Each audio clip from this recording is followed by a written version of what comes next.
du programme de la Fashion Tech Week. Donc, c'est une semaine consacrée à la mode associée aux nouvelles technologies. Donc, je vous invite également à regarder le programme pour tous les autres événements de la semaine. Avec Florence, nous sommes masqués. J'espère que vous nous entendez bien. Mais donc, du fait du protocole sanitaire ici au cabinet, nous sommes amenés à garder ces masques. Donc, je suis ravie de passer cette matinée avec vous, donc jusqu'à 11 heures. Et n'hésitez pas à me poser des questions par voie écrite. Cette matinée va se dérouler en deux parties. Donc, la première avec Florence, que je remercie vivement d'avoir accepté d'intervenir avec moi ce matin pour vous présenter son approche technique de la question. C'est donc depuis plusieurs années que Florence intervient avec moi sur cette intéressante question qui évolue finalement sans cesse et dont les cartes sont un peu rebattues cette année avec ce contexte pandémique. Donc, on va juste partager de nouveau l'écran avec la présentation de Florence. Je vous demande juste quelques secondes et on va revenir voilà, avec le nouvel écran. Exact.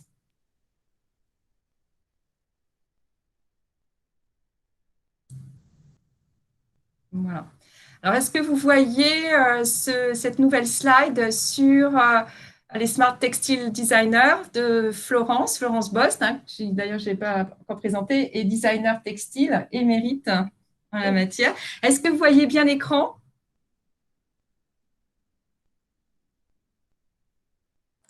Oui. Super. Ah, donc, on va mettre en plein écran. Voilà. Voilà. Alors, rebonjour à tous. Donc, je m'appelle Florence Bost. Je travaille sous le nom de Sable Chaud. Merci beaucoup, Naïma, de ton invitation à ce petit déjeuner qui est toujours passionnant. Et je vais vous parler, je vous présente un petit peu mes activités en tant que designer textile spécialisé dans l'intégration de nouvelles technologies. Je travaille essentiellement à l'atelier les technologies d'électroluminescence, luminescence et intégration de LED. Miniature, CMS. Je réalise aussi des veilles technologiques et surtout des cahiers d'idées pour des entreprises en amont de la création. Je fabrique aussi à l'atelier des prototypes, des démonstrateurs et de la fabrication sur mesure pour l'événementiel, notamment de la moquette lumineuse ou des rideaux sonores. Et puis, j'ai un volet aussi de formation.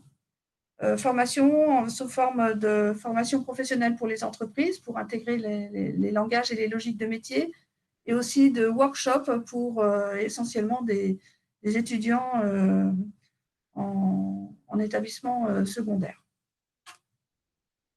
Voilà, rapidement quelques créations. Donc, ce jacquard sonore qui intègre des haut-parleurs et qui permet de diffuser des sons avec un dispatcher de son. Donc, le son court à la surface du textile. Cette breakboard tricotée qui est en fait une expérimentation avec l'ENSET sur comment intégrer des composants sur une breakboard qui est un outil habituellement utilisé, vous voyez à gauche sur l'écran, qui est un outil très rigide puisqu'il sert à vérifier la cohérence d'un circuit électronique avant de passer en phase de fabrication. Et donc, cet instrument qui est donc rigide est aussi un instrument de dialogue entre un styliste, un designer et un électronicien. Donc, l'idée était de le rendre complètement souple avec aussi tout un système de connexion de composants dessus, souple et élastique, de manière à ce que le designer puisse comprendre les contraintes de l'ingénieur et l'ingénieur celui du designer. Et enfin, cette collaboration depuis plusieurs années avec SATAV, une collection de rubans connectés ou plutôt rubans conducteurs avec différentes catégories de rubans. Certains ne sont que conducteurs et d'autres ont des fonctionnalités particulières comme les rubans outils avec le ruban batterie qui permet de transporter de l'énergie, des rubans interface qui ne sont pas conducteurs mais participent à la construction d'un vêtement, d'un faisceau, d'un réseau électrique à l'intérieur d'un vêtement, et puis des développements aussi dans le domaine de la tresse. Alors, le sujet aujourd'hui, textile intelligent et mode connecté, comme j'ai vu qu'il y avait des cibles très différentes dans le public aujourd'hui. Je reprends quelques bases assez rapidement sur le textile pour que tout le monde comprenne bien les enjeux. En fait, la filière textile, c'est une filière qui s'est montée pas à pas et qui est très linéaire, comme vous pouvez voir. Bien évidemment, au départ, il faut un fil pour ensuite fabriquer une étoffe. Puis cette étoffe, elle va être ennoblie, c'est-à-dire qu'on va lui donner des caractéristiques techniques et des caractéristiques esthétiques. Grosso modo, on va en fait lui donner une valeur commerciale. Et on va arriver à la production de 2 catégories de textiles, les textiles usuels et les textiles à usage technique que je vais détailler après. Et puis ces textiles, eh bien, ils vont être transformés en vêtements, en ameublement, dans le domaine de l'industrie, et ensuite, bien entendu, distribués pour enfin arriver au consommateur.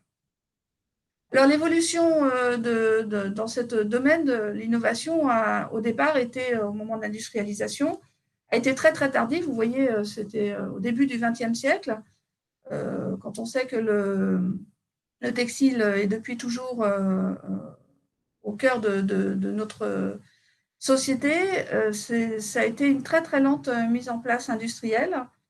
Par exemple, la maille est arrivée au moment du Moyen Âge, les impressions au XVIIe siècle. Donc, c'est une évolution très lente. Au départ, en fait, l'innovation était liée surtout à la capacité d'avoir des fils, donc le domaine de la filature, puis de fabriquer des étoffes, les fils parce qu'il n'y avait pas tellement de moyens de transport. Donc, acheminer des grandes quantités de fils, c'était déjà un souci. Et ensuite, d'avoir aussi les capacités industrielles de les produire, de la mécanisation, était aussi des difficultés. Puis on a évolué dans les années 40 avec notamment l'arrivée de toute l'industrie pétrolière, avec le glissement de la notion d'innovation, une notion de service et surtout de performance. Et là, on est essentiellement dans les fils avec des nouveaux fils justement issus du domaine du pétrole, des plastiques. Et puis aussi un développement extraordinaire d'ennoblissement qui ont permis de donner des fonctionnalités au tissu. Et on est arrivé à ces 2 grandes catégories de tissus, les TUT, textiles à usage technique, qui en anglais s'appelle functional textile, et les textiles usuels, c'est-à-dire les textiles qu'on utilise partout autour de nous, chez nous. Les TUT se divisent en 12 catégories. C'est une classification qui a été faite par le Tech Textile, qui est le grand salon international des textiles à usage technique. Vous voyez toutes les catégories qui sont affichées. Les textiles usuels, eux, concernent l'habillement, la décoration, le bien-être, le plein air et le sport. Et d'ailleurs, dans l'état d'esprit des gens, il y a un peu un mélange de genres qui est lié essentiellement à la communication par les journaux, entre sport tech, plein air, home tech, déco, enfin bon, on ne sait plus trop où on en est. Mais en tout cas, ce sont 2 catégories bien différentes d'un point de vue fonctionnalité. Et puis la troisième révolution dans le domaine textile, nous sommes en plein dedans et qui a démarré à partir des années 80, c'est l'arrivée du monde numérique dans le domaine du textile, tant dans la chaîne de production que dans les produits. Et en fait, on est toujours dans un domaine du service, mais le service devient plus immatériel et se découpe de différentes manières. On est surtout lié au mouvement et on va le voir ensuite. Alors, on voit apparaître 3 familles de smart textiles qui sont toujours d'actualité. Les e-textiles et les textiles actifs. La grande différence entre les deux, en fait, c'est que les e-textiles ont besoin d'électricité ou fonctionnent, transmettent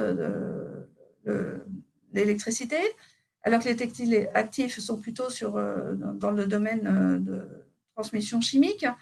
Et les éco-technotextiles, qui est un mélange un petit peu de soit des textiles qui ont une connotation éco-responsable ou une finalité d'utilisation éco-responsable mais qui utilisent des nouvelles technologies, ou sont plus proches d'un mouvement en ce moment qu'on voit beaucoup développer, la biomimicrie, biomimétisme. Alors, où trouve-t-on donc ces 3 catégories de textiles? Ce n'est pas une catégorie en soi dans les textiles à usage technique, mais ce sont des fonctionnalités qui viennent en fait se greffer sur des textiles, des catégories de textiles existants. J'ai mis en jaune, enfin en orange, les différentes catégories dans lesquelles on le retrouve plus ou moins. Évidemment, en sport tech, en pro tech et dans le domaine de l'habillement, on les retrouve beaucoup plus que dans le mobile tech, par exemple, même s'il y a quelques développements. Alors, à propos des vêtements, là, il y a aussi parfois une confusion de genre, donc je me permets simplement de faire une petite précision. Protec, Clostec et habillement sont 3 catégories en fait distinctes de vêtements, et on retrouve en moindre mesure le Sportec et le plein air et sport, dans lequel il y a moins de produits, il y a surtout d'autres produits qui concernent, mais nous sommes essentiellement sur les 3 catégories, Protec, Clostec et habillement. La grande différence, c'est que Protec concerne les EPI, équipements de protection individuelle. Clostec, on va dire, pour simplifier, ce sont les vêtements de travail hors EPI. Ce sont en général des vêtements, des textiles qui ont eu des traitements d'ennoblissement particuliers. Et puis, dans la catégorie des textiles visuels, c'est évidemment les vêtements de tous les jours ou les vêtements de cérémonie. Je parlais des Sportec, bien-être et plein air. Ce sont des textiles plus ou moins techniques qui ne concernent pas que les vêtements. C'est pour ça que je les ai mis un peu à part. Alors, quand on regarde la filière textile dans son ensemble, je vous parlais de la filature, de l'étoffe, de l'ennoblissement, bien entendu, il y a beaucoup de corps de métier. Ce sont des corps de métier, des filières en soi, et ces filières sont extrêmement développées, très vastes. Alors, on constate en tout cas que l'endroit où il y a le plus d'échanges avec le monde numérique en termes de développement, c'est entre l'ennoblissement et la transformation, ce qui est assez logique.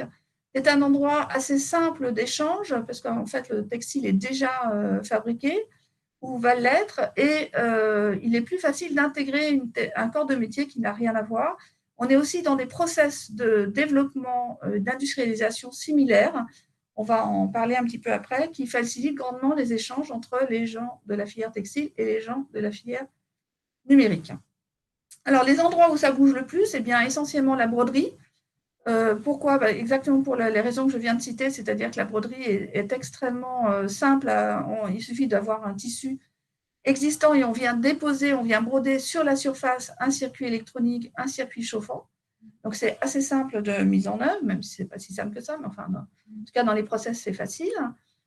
La maille.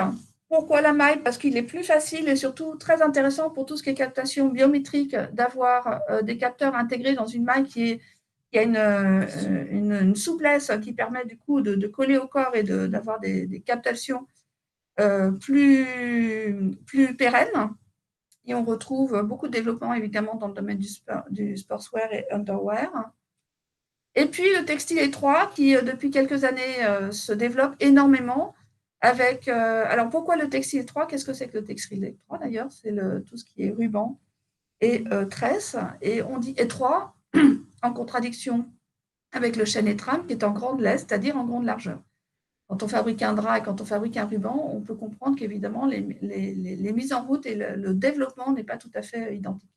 Alors, pourquoi ce succès ? Parce que pour sa facilité de mise en œuvre, justement, en comparaison du chêne et trame, il est très flexible et du coup, en comparaison du chêne et trame, il est beaucoup moins coûteux. Il a surtout toujours eu un rôle structurel dans les vêtements, soit d'un point de vue décoratif, soit aussi physique, sa fonction d'assembler ou de relier plusieurs parties. Et enfin, sa conception est très facile à mettre en œuvre parce qu'elle peut être intégrée complètement ou rapportée, c'est-à-dire qu'on va construire un circuit électrique et venir le rapporter au moment de la confection dans un vêtement. Alors, il y a différents développements qui sont en cours, il y a beaucoup d'acteurs maintenant sur le marché, et la dernière en date qui a beaucoup fait parler de lui, c'est les développements de Google à travers ces problèmes, ces développements de projets Jacquard. Ils ont sorti aussi une tresse connectée avec des signaux haptiques, c'est-à-dire en fait, on va détecter le mouvement, les micro-mouvements que l'on peut faire sur la tresse et donc de transformer ces mouvements en fait en action. Par exemple, si je tourne le fil, eh bien, je peux augmenter le volume ou le baisser.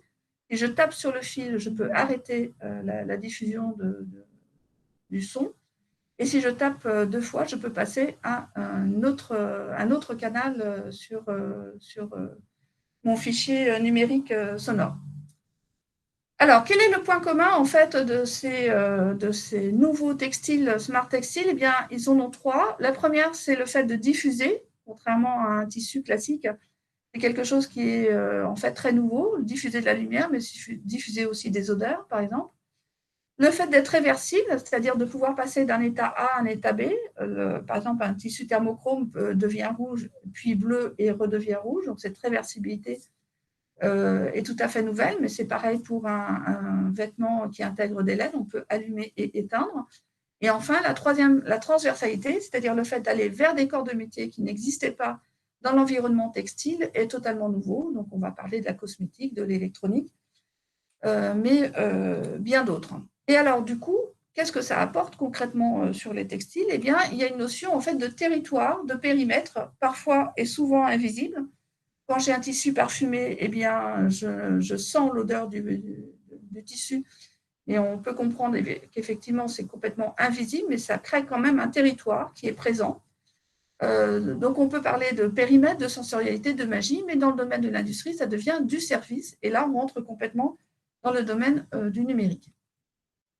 Alors, quelle est la grande différence, en fait, entre un produit classique, je dirais, dans le domaine de la mode et le produit qui intègre des nouvelles technologies? C'est qu'on passe d'un consommateur à un utilisateur. Et ça change tout. En fait, en termes de création, on n'est plus du tout dans le même équilibre de création. On doit créer un écosystème pour et autour du service afin d'apporter un service numérique et un service dématérialisé. Donc, autour du vêtement smart textile, de vêtements connectés pour simplifier, on aura donc le domaine du textile, on aura le domaine du design produit, parce qu'à partir du moment où vous donnez une fonctionnalité à un produit, à un vêtement, il tombe automatiquement dans la catégorie du design produit, puis évidemment le monde numérique, le marketing, et quelque chose de très nouveau dans le domaine du textile, le service après-vente. Alors, il y a de multiples échanges, évidemment, entre les corps de métier, avec notamment quelque chose de tout à fait nouveau aussi pour le domaine textile, le fait d'intégrer le retour utilisateur dans la démarche design produit, ça c'est quelque chose de primordial. Et puis dans le domaine numérique, des corps de métier dont on n'a pas du tout l'habitude, l'électronique, la programmation, le stockage de data, qu'on va détailler un tout petit peu plus tard, et des savoir-faire connexes qui ne sont pas directement liés à l'électronique, le domaine numérique pur, mais qui sont indispensables, comme la connectique, tout ce qui est lié à la batterie, et parfois des expertises extérieures. Par exemple, les médecins, quand on est sur des datas, évidemment, de santé. De santé. Et puis, marketing, on le verra un petit peu plus tard, les enjeux en fait, de différence de temporalité pour sortir les produits. Alors, je vous disais, dans le domaine textile, on est dans quelque chose de très linéaire. Vous voyez le schéma en haut, tout en haut de la slide. On a d'abord une personnalité, un créateur qui va créer un modèle, un plan de collection, qui va évidemment avoir des échanges avec ses collègues pour mettre au point cette collection, et puis ensuite, on va le proposer à un consommateur. Dans le design produit, vous voyez à droite, en fait, on ne part pas de l'idée du créateur, on part d'un besoin utilisateur qui va nous donner un cahier des charges, usage et fonction. Et en fonction de ça, on va mettre au point un produit qui va pouvoir répondre à ce cahier des charges. Donc, usage, fonction, mais aussi valeur immatérielle comme la qualité perçue, la sensorialité, le vieillissement du produit.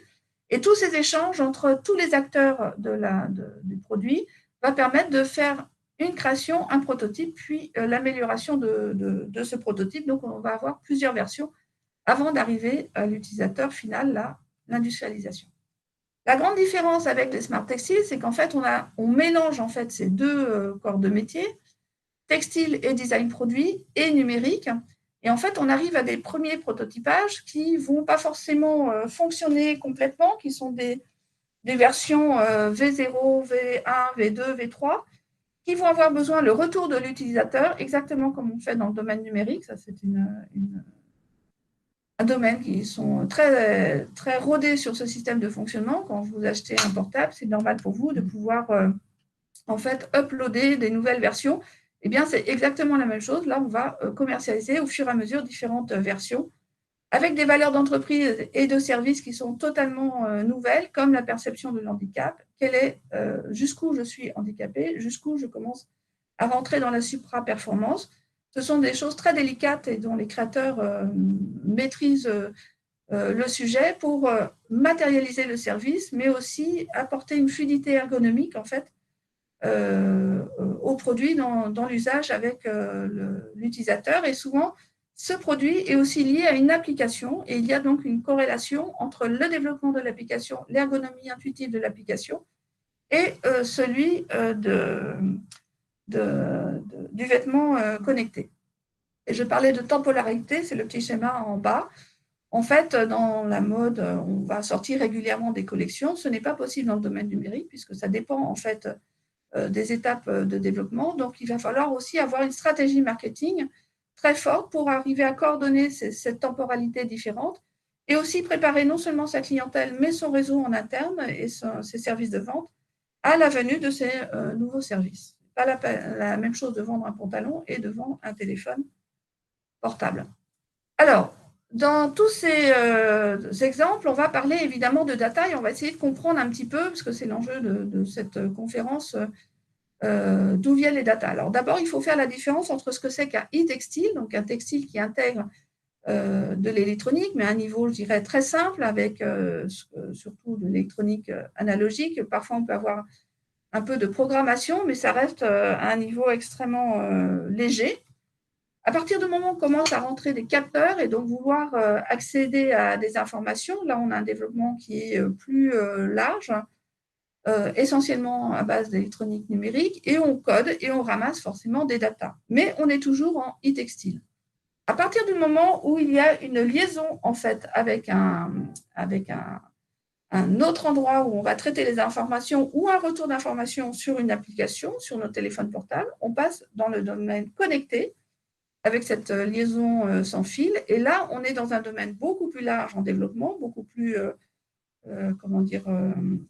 présent. Il y a évidemment du codage, des datas avec des analyses mathématiques, on va détailler tout à l'heure, et puis une interface, donc l'application pour avoir le retour d'informations, et on commence à stocker des données. Et enfin, je dirais presque le Graal pour toute personne qui démarre dans le textile connecté, c'est d'avoir des t-shirts ou d'avoir des vêtements qui vont transmettre des informations avec l'ajout d'expertise métier, donc assez souvent des médecins, mais ça peut être des géologues, ça peut être des architectes, ça peut être des ergonomes qui vont donner leur point de vue sur l'analyse des données pour ensuite avoir un retour beaucoup plus ciblé.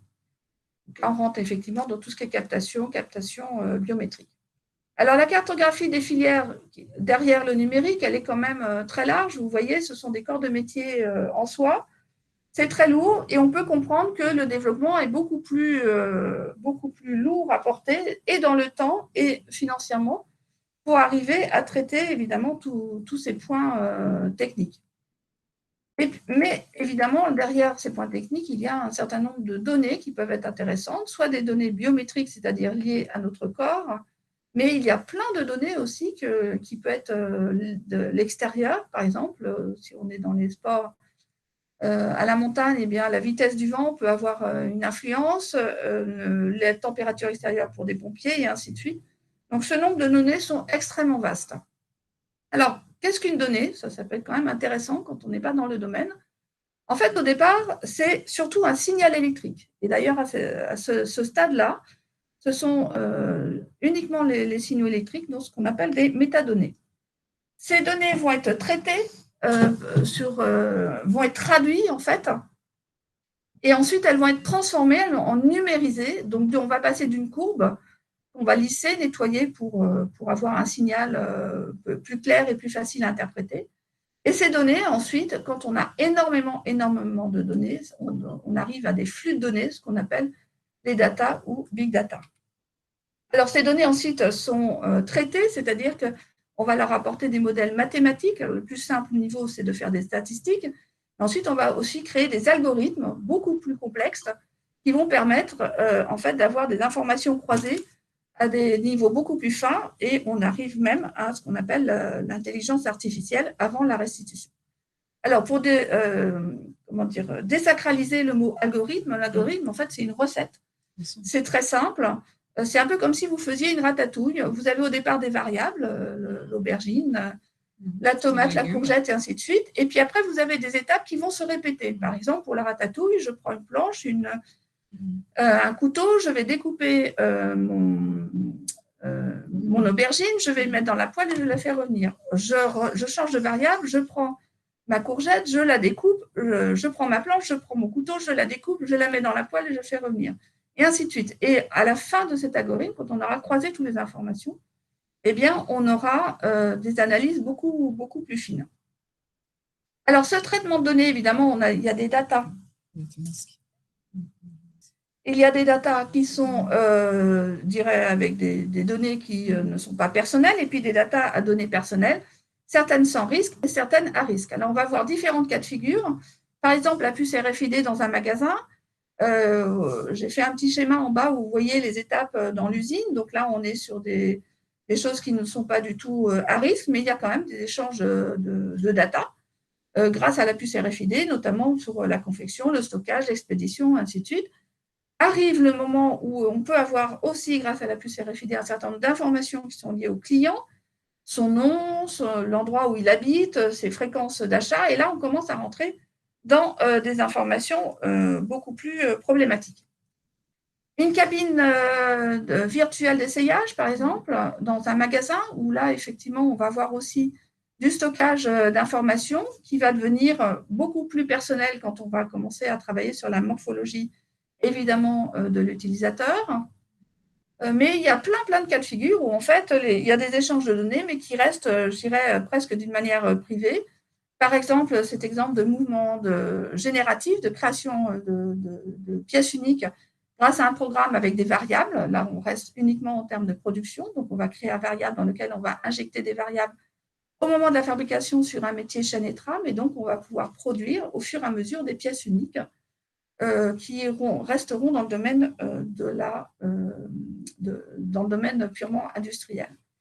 Autre exemple qui est plutôt dans le domaine collaboratif, là c'est une récolte de données à partir d'un Fab Lab où en fait la créatrice a pris toutes les données de connexion du Fab Lab avec les typologies des clients et les a traduits en fait en motifs de tricotage et on a réalisé des pulls. Mais dans l'endroit où il y a le plus, en tout cas en ce moment, un énorme enjeu, c'est les EPI, les équipements de protection individuelle. Alors l'équipement de protection individuelle, contrairement aux vêtements de travail, ça concerne non seulement le vêtement, mais aussi les casques, les chaussures, les gants, tous les accessoires qui sont liés à la tenue. Et là, on peut avoir des capteurs évidemment biométriques pour connaître son état de santé, ses postures, sa localisation, éventuellement sur la communication, les déplacements, mais aussi le comportement, les habitudes, et enfin ses performances liées aux cadences. Alors, la donnée et la sécurité, d'un point de vue technique, ce n'est pas toujours très simple. Quand on échange d'un textile à l'intérieur, par exemple, je prends un circuit chauffant, je capte la température extérieure pour savoir si je dois allumer ou pas mon smart textile. Évidemment, là, la donnée n'est pas biométrique, donc il n'y a pas d'incidence sur la data. Même si je rajoute un capteur ici cardiaque, les données restent en fait pour une utilisation personnelle, donc il n'y a pas d'échange. Voici un très bel exemple de Clara Daguin qui a mis des capteurs dans cette robe et quand l'utilisateur passe dans la robe, il y a le rythme cardiaque et la température et la sueur de la personne qui est analysé et qui traduit en fait votre état émotionnel sous forme de circuits lumineux. Donc ça, c'est un exemple tout à fait magnifique de traduction de données, de traduction esthétique. Alors, quand il y a des échanges, par exemple, pour avoir un retour sur un téléphone portable, eh bien là, on commence à avoir des problèmes éventuels de sécurité. Alors, bien entendu, les informaticiens peuvent tout à fait intervenir dessus, c'est-à-dire qu'ils vont verrouiller les envois, ils vont crypter les informations de part et d'autre. Donc, a priori, on est tranquille. Là, je prends l'exemple de Genius Object avec sa fermeture éclair connectée où on envoie un signal. Donc, on envoie un signal, mais qui est crypté. Donc, il y a un retour de signal crypté. Donc, il n'y a pas possibilité d'avoir accès aux data, sauf par l'utilisateur. Ou cet autre exemple de Google Jacquard, où en théorie, on ne peut pas avoir accès aux informations qui sont via le transmetteur. Là, vous voyez d'ailleurs sur ce partenariat avec Samsonite, en fait, différents gestes que l'on peut faire pour avoir accès aux informations sur ce sac à dos. On peut se poser quand même la question justement sur la fiabilité des connexions et on va voir pourquoi ensuite.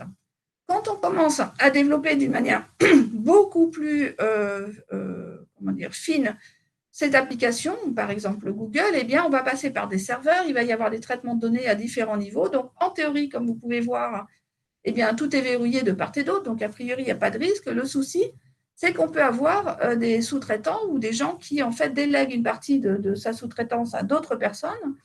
Et donc, on ne sait pas trop, en fait, qui verrouille ou pas. Et là, la législation est extrêmement différente suivant les pays. Et c'est bien l'enjeu de demain de savoir, de maîtriser, en fait, cette chaîne complexe et parfois totalement aveugle. Alors, je vais prendre l'exemple du textile connecté de Neuronautes de chez BioSerenity. BioSerenity, ce qui est très intéressant, c'est que leur offre de service, elle est essentiellement numérique. En fait, le t-shirt, lui, est au cœur du service, comme je vous l'ai expliqué auparavant, mais il n'est qu'une interface. En fait, derrière le service qu'ils apportent est à plusieurs échelles. Il est d'abord sur le partage de données, et ce gracieux pour tous les gens de la recherche dans le cas de l'épilepsie, parce qu'il y a très très peu de résultats, et la recherche mondiale dans ce domaine peine à avoir des résultats, parce que quand vous avez une crise, en fait, le temps d'aller à l'hôpital, la crise s'est arrêtée. Donc, il y a peu de données, donc ils ont décidé de mettre une plateforme au service des scientifiques, donc ça, c'est une première chose. La deuxième, il y a une téléexpertise, en fait, une fois que vous envoyez vos données, donc les données vont d'une part pour les chercheurs, mais elles sont aussi analysées pour votre propre cas, et donc transmises au médecin qui, lui, va faire un retour sur vos besoins et les traitements et affiner votre traitement. Donc ça, c'est la deuxième partie. Et puis derrière, il y a aussi toute une recherche en intelligence artificielle qui est très importante, mais les gens de BioSerenity, au départ, sont des gens qui viennent du monde numérique, et donc ils maîtrisent parfaitement tous ces échanges liés, en fait, à la sécurité des données. Pour récapituler rapidement les endroits où il y a des risques ou pas, suivant les technologies qu'on utilise, que ce soit RFID, le zip connecté, j'ai repris un peu tous les exemples, eh bien, parfois, il y a des récoltes de données à risque et parfois des récoltes de données sans risque. Il est important de pouvoir arriver à analyser, décortiquer, faire une architecture, en fait, un scénario de toutes les possibilités dans ce domaine pour pouvoir en discuter avec les gens qui vont vous aider à développer vos projets. Et en termes justement de législation, alors c'est le sujet que va aborder Naïma tout à l'heure, donc elle en sait beaucoup plus que moi là-dessus. D'un point de vue européen, et si on regarde les normalisations ou les standards, en fait, il n'y a pas énormément de choses actuelles sur ce domaine-là précis des smart textiles. Il y a plusieurs, évidemment, normes qui sont en cours d'évaluation au niveau européen. Là, je vous les ai c'est la slide d'après, mais là, je vous mets un peu les catégories des différents types de tissus vus par les normes européennes. En termes d'échange, de niveau d'intégration de la technologie dans les textiles, mais aussi des typologies de vêtements ou d'articles textiles qui intègrent des technologies avec ou sans communication. Et je disais qu'il y avait donc un certain nombre de normes qui sont en cours, mais pas directement sur les échanges de données. Par contre, il y a des standards, d'autres. Alors, ce ne sont pas des normes. La différence entre normes et standards, normes, c'est, je dirais, au niveau administratif, c'est-à-dire au niveau européen, alors que les standards, c'est développé par des industriels ou des associations industrielles. Il y en a deux grandes, toutes les deux américaines, l'IEC et l'IPC, qui développent actuellement des standards qui sont assez en avance par rapport à ce qui se passe en Europe.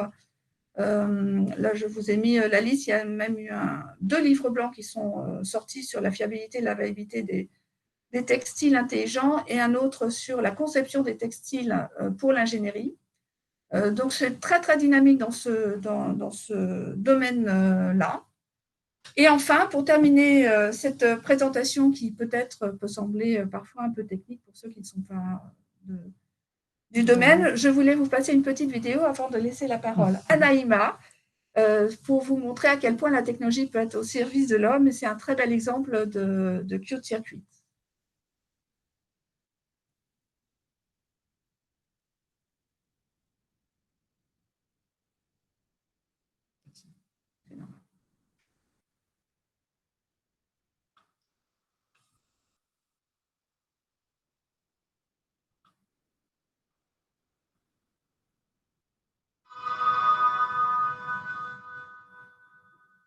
Music should be for everyone. Introducing the Sound Shirt, a wearable device that enables the deaf to experience a concert through touch sensations. After 6 months of development, we put it to the test.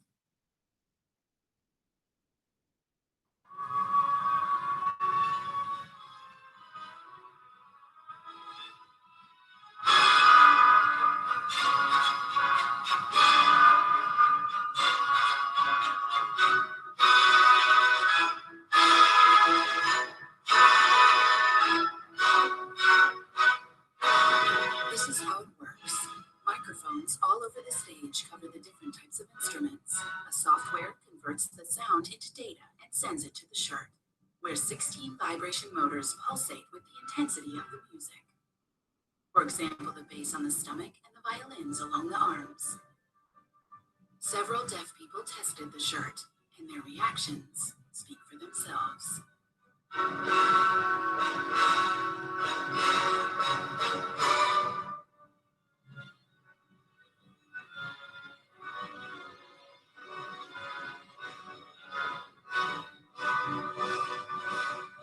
The Sound Shirt, now available at the Young Symphonic Orchestra of Hamburg.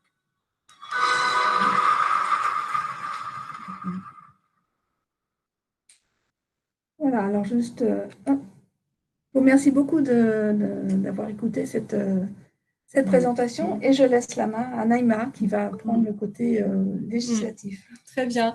Merci Florence. Merci beaucoup pour cette dernière vidéo. Et pour toutes les personnes qui n'auraient pas maîtrisé l'anglais, c'était bien un dispositif qui permet à des personnes malentendantes de pouvoir ressentir la musique, les vibrations. À travers 16 capteurs qui sont intégrés dans le t-shirt. C'est une collaboration qu'ils ont fait avec un orchestre en Allemagne, mais maintenant c'est commercialisé et en location pour des salles de spectacle. C'est parfait. Et ça montre également tout le panorama, toute l'étendue possible en termes de secteur pour les dispositifs de tissu intelligent. Alors, effectivement, dans le domaine du vêtement, mais aussi dans le domaine notamment de la construction, il y a beaucoup de développement en ce moment. C'est parfait. Donc, pour prendre cette suite, donc merci Florence pour cette approche donc, très technique, très riche. Florence est une grande spécialiste de la question et nous l'a bien montré. Donc, pour en arriver du coup aux aspects juridiques de la matière, puisqu'on a déjà eu une très très belle approche technique de la question.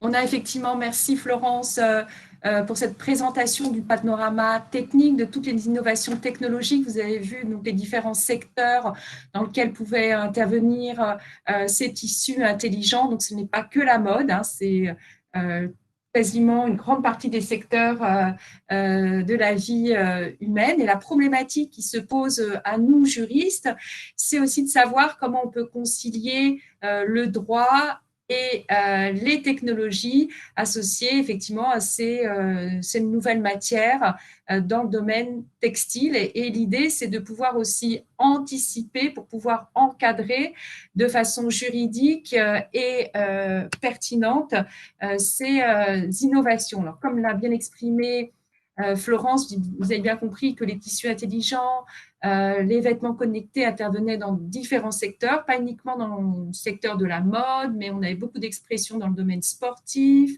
dans le domaine de la santé, donc avec le maillot par exemple Bio Serenity, dans le domaine du bien-être, également dans la décoration et l'ameublement, où on voit que le vêtement connecté est une partie du tissu des textiles intelligents. Donc, avant d'arriver à toutes les problématiques juridiques sur ces questions, pour faire un peu la suite de ce panorama technologique et en lien avec également l'actualité, hein, qui explique que nous sommes en distanciel aujourd'hui avec vous, c'est aussi le développement de masques connectés, mais comme tu m'indiquais, Florence, ils sont encore en voie de perfectionnement et de développement. Donc, on n'a pas encore une vraie maturité sur ces masques. Voilà, mais on voit que du coup, il y a encore une possibilité d'évolution sur l'utilisation des masques et la possibilité d'avoir des masques intelligents qui peuvent être au contact, faire le lien entre la personne et son environnement, dans un souci de protection effectivement de santé. Alors effectivement, les tissus intelligents ont véritablement un terrain d'expression dans le cadre de la mode, où on a beaucoup d'exemples de robes connectées très réussies et esthétiques aussi. Donc là, on a un très bel exemple avec Cute sur Cute. Dans le cadre aussi, toujours des vêtements, on a beaucoup de sous-vêtements aussi connectés. Dans le domaine sportif, exactement, on a vraiment beaucoup d'articles de vêtements connectés. Donc là, on a un exemple, et c'est des maillots qui permettent de collecter de la donnée, et notamment de la donnée personnelle. On verra un peu plus tard dans mon intervention les impacts en termes juridiques. On a effectivement le vêtement, mais on a aussi des accessoires, comme par exemple ce sac à dos connecté. On a un très bel exemple aussi de chaussons de danse connectés qui permet notamment de mémoriser la chorégraphie réalisée par le danseur ou la danseuse qui porte ces chaussons, et pas uniquement.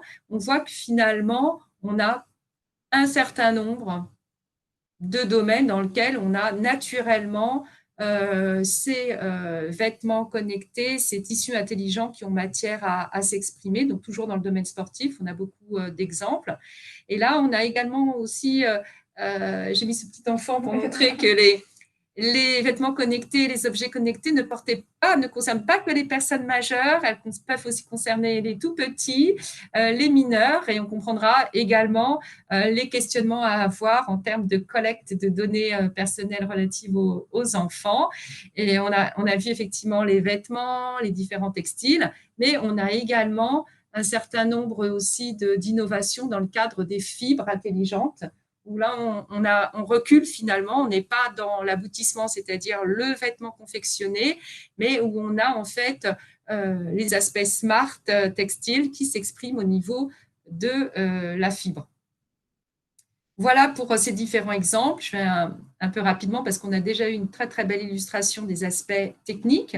Et là, maintenant, on va s'interroger finalement sur les questions juridiques, sur les interactions entre la mode, les technologies et le juridique. Comment le juridique peut encadrer ces innovations, et comment vous, si vous êtes à l'origine d'une innovation, comment peut-on faire pour surtout se protéger? Quel type d'encadrement contractuel on peut envisager?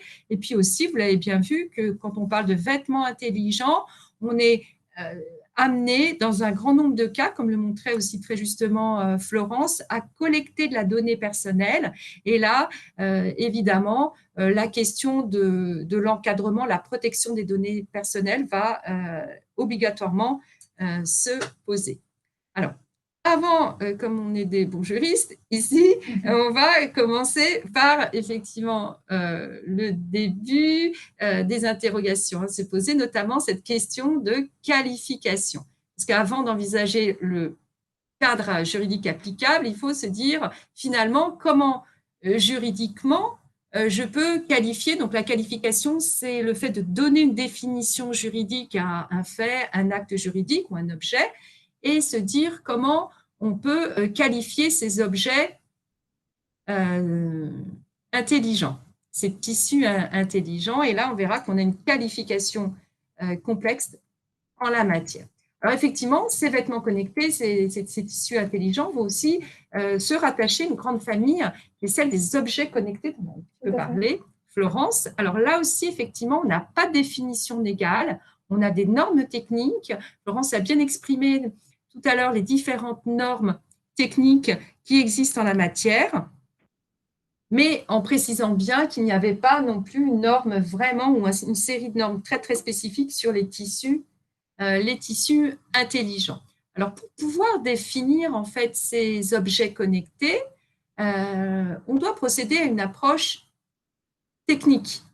Et ces objets connectés, c'est effectivement tout équipement, instrument, appareil, matière, produit. Vous avez vu dans les exemples donnés par Florence et dans ceux que j'ai montrés en tout début dans notre panorama technologique, que finalement, on pouvait être soit dans le domaine des équipements, dans le domaine des instruments, des appareils, de la matière, voire même de la fibre, qui va être associée avec des accessoires et des logiciels. Et ces équipements-là vont être dotés de capteurs et de systèmes de connectivité. Pour un exemple simple, on a effectivement, par exemple, la puce RFID et le tout va pouvoir communiquer via un réseau.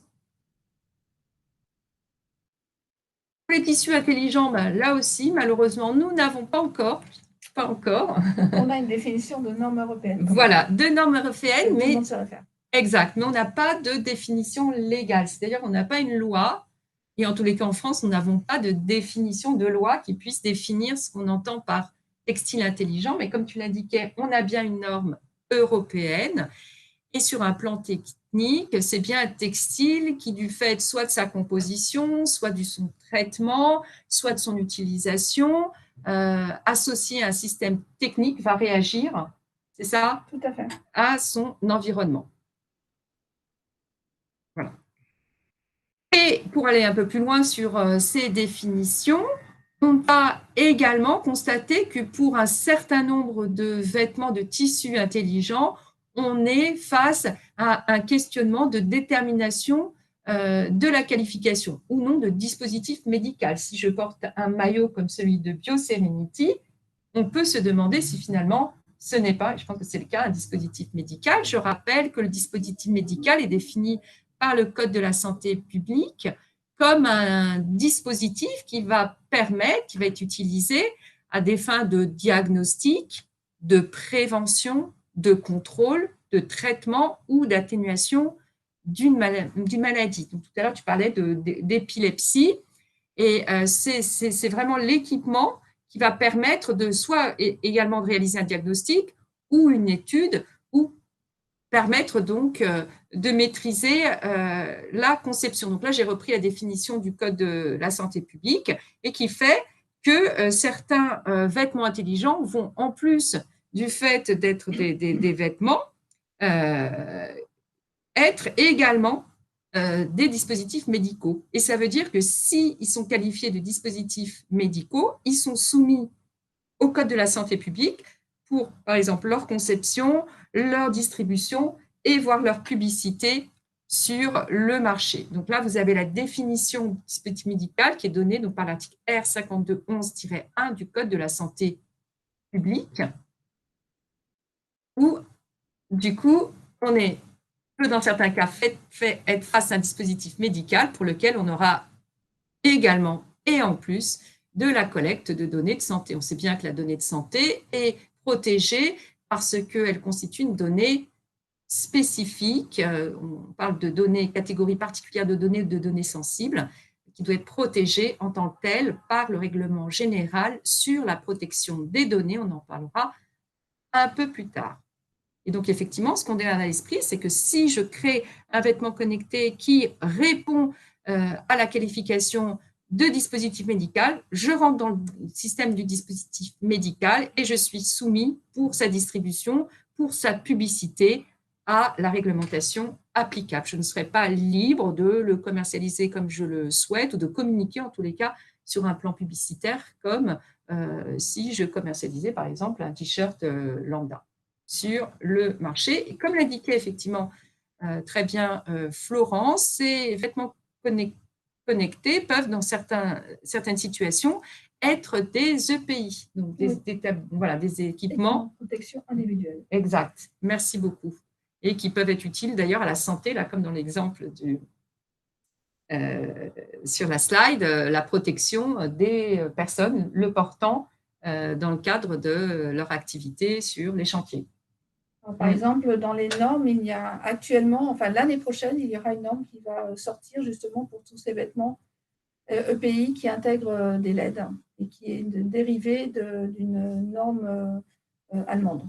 Très bien, super. Donc, ça augmente effectivement la sécurité des porteurs sur ces chantiers de travaux, dans cet exemple. Voilà donc sur cet aspect de qualification. Maintenant qu'on a envisagé cet aspect, on va s'intéresser effectivement à la protection juridique de ces créations. Parce que effectivement, ce vêtement connecté, ces tissus intelligents, s'ils sont commercialisés, vont nécessiter également une protection juridique parce que leur titulaire, la personne ayant créé ces vêtements, est titulaire de droit et on verra le type de droit dont cette personne peut être titulaire. Mais avant, je rappelle juste les grands principes en matière de preuve de la création. Donc, je rappelle qu'une idée n'est jamais protégeable. On parle donc d'idée de libre parcours. Elle n'est pas protégeable en tant que telle. Si j'ai l'idée d'un maillot qui va permettre de détecter l'arrivée d'une crise d'épilepsie, cette idée-là, je ne peux pas me l'approprier et la privatiser, disant que du coup, j'interdis toute personne de développer un vêtement sur la base de cette idée. Par contre, ce qui est protégeable, c'est le concept, c'est la formalisation de cette idée. Et c'est du coup la matérialisation de ce concept qui va me pousser à écrire un peu plus sur la définition, sur la réalité de ce concept pour pouvoir bénéficier d'une protection. Mon idée, je peux très bien la reprendre après avoir discuté avec Florence, qui va me parler d'un t-shirt, d'un maillot qui peut prévenir des crises d'épilepsie. Je peux très bien reprendre cette idée et Florence ne pourra rien faire sur un plan juridique parce que pour l'instant, c'est qu'une idée. Il n'y a pas eu de formalisation si on est bien sûr au stade de l'idée. Mais si on est au stade soit de la création en tant que telle, comme le maillot de BioSerenity, ou d'un concept développé, détaillé, je ne pourrai plus le reproduire sans engager ma responsabilité juridique. Alors effectivement, cette preuve de la création est importante parce qu'elle va permettre d'informer les tiers du fait que j'ai des droits sur une innovation, mais également pour pouvoir aussi, à titre défensif, agir si un tiers venait à contrefaire ma robe connectée ou mon bandeau, les rubans dont tu parlais tout à l'heure, les rubans électroniques. Alors, comment on peut protéger mon innovation?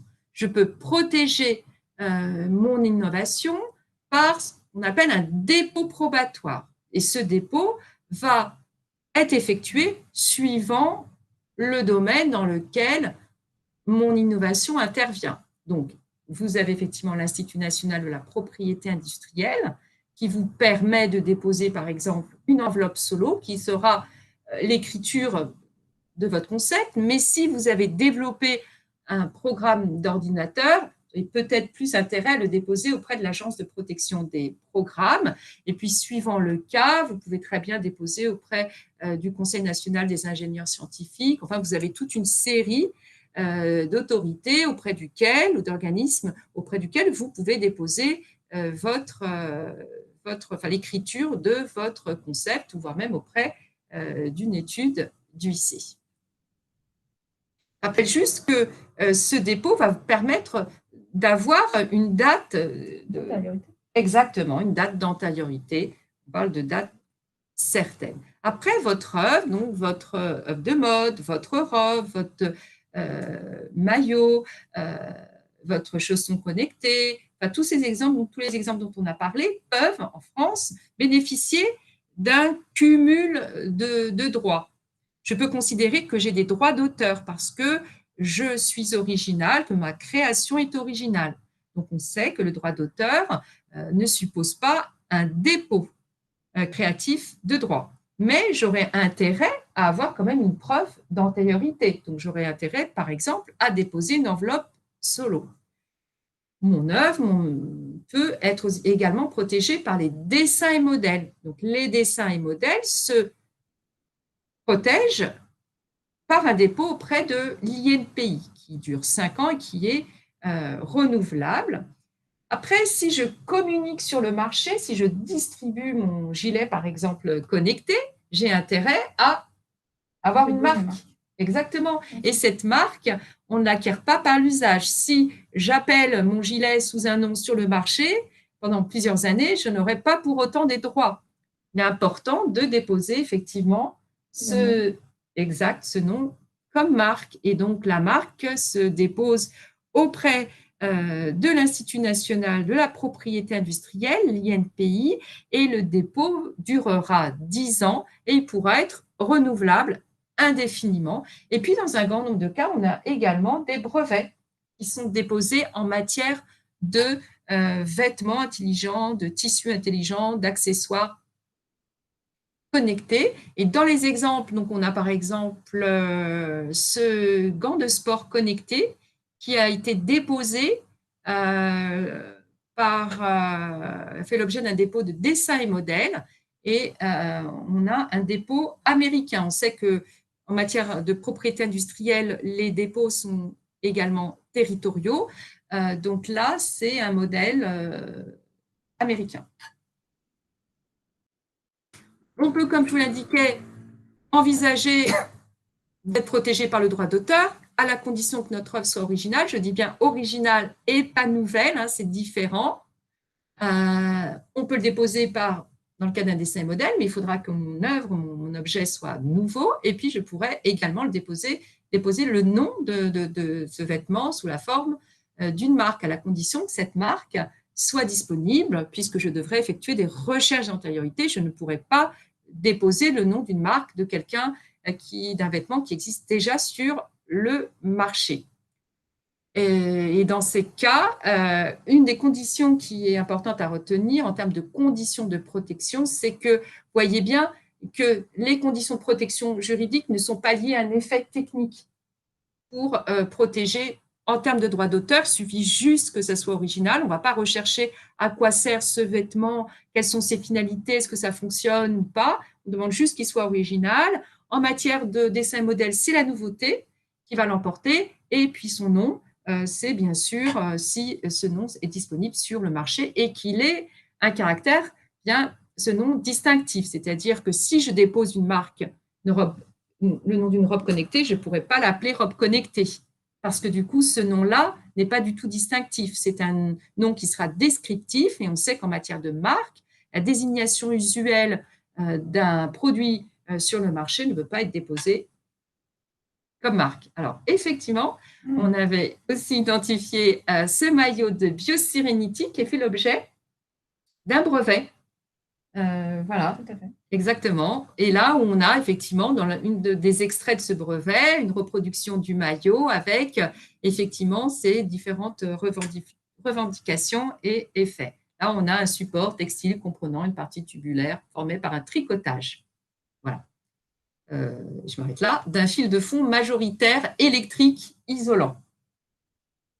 Voilà pour la description. Et puis après, vous avez un numéro FR pour montrer que c'est un brevet français, le numéro qui est finalement la référence de ce brevet. Et la différence du brevet par rapport aux marques, dessins et modèles, droit d'auteur, c'est que là, il faut bien être nouveauté absolue, mais on va s'intéresser aux effets et à l'activité. Il faudra une activité inventive, c'est-à-dire que ce brevet, cette innovation ne devra pas venir de façon instinctive ou de façon évidente à l'esprit. Il faudra qu'il soit le résultat d'une activité inventive et c'est également une innovation qui devra faire l'objet d'une application industrielle. Donc, on n'est pas dans le cadre d'une œuvre d'art, par exemple.